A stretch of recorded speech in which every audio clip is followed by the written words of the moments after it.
आया है श्रावण मास, मेरे भोले बाबा का मास। शिव के चरणों में शीश झुकाने दो, भोले की भक्ति में मुझे डूब जाने दो। श्रावण मास की आपको ढेर सारी शुभकामनाएं। आपका दिन शुभ और मंगलमय हो। भगवान भोलेनाथ का आशीर्वाद आप और आपके परिवार पर बना रहे। आज हम श्रावण मास महात्म्यमय अध्याय 20 का श्रवण करेंगे। इससे पहले हमने 19वें अध्याय का श्रवण किया था। इसमें हमने दोनों पक्ष की एकादशियों का व्रत वर्णन और विष्णु पवित्रारोपण विधि का श्रवण किया था।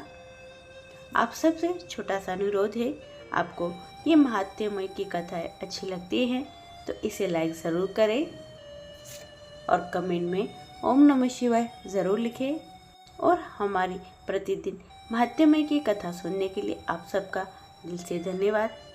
श्रावण मास में त्रयोदशी और चतुर्दशी को किए जाने वाले कृत्यों का वर्णन ईश्वर बोले, हे सनत कुमार, अब मैं आपके समक्ष त्रयोदशी तिथि का कृत्य कहता हूँ। इस दिन 16 उपचारों से कामदेव का पूजन करना चाहिए।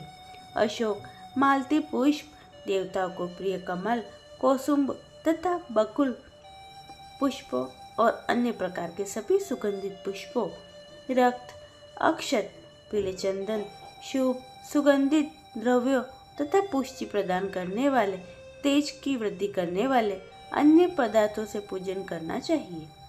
नैवेद्य और मुख्य के लिए रोचक तांबुल अर्पित करना चाहिए।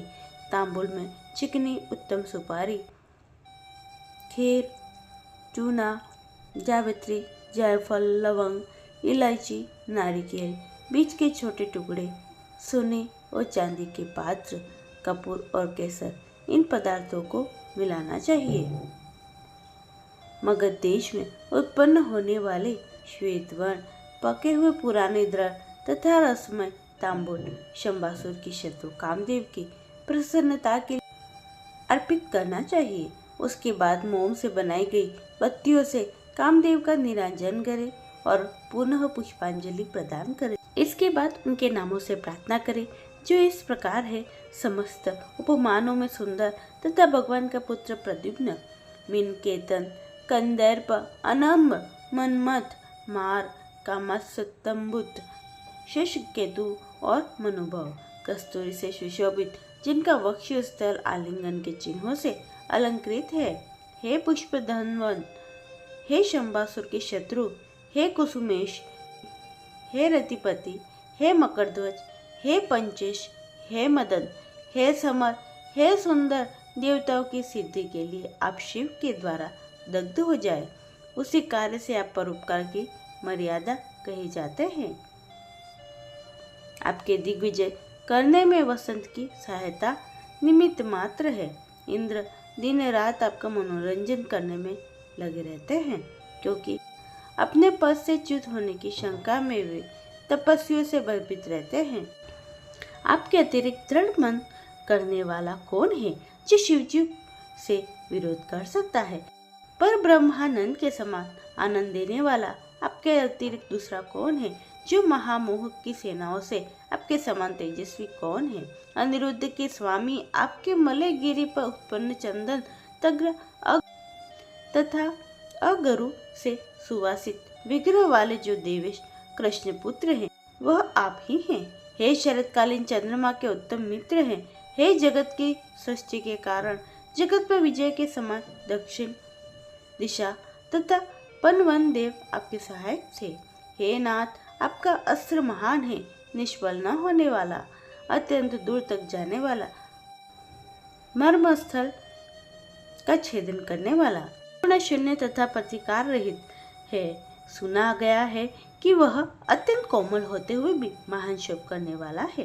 अपने तुल्य पदार्थों को भी दर्शन मात्र से ही शोभित करने वाला है।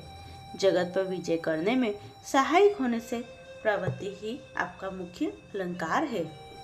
हे विभो, आपने सभी श्रेष्ठ देवताओं के उपवास के योग्य बनाए, क्योंकि ब्रह्मा जी अपनी पुत्री में कामासक्त हो गए, विष्णु जी वृंदा में अनुरक्त कहे गए और शिव जी पर स्त्री के कारण अस्पृश हो गए।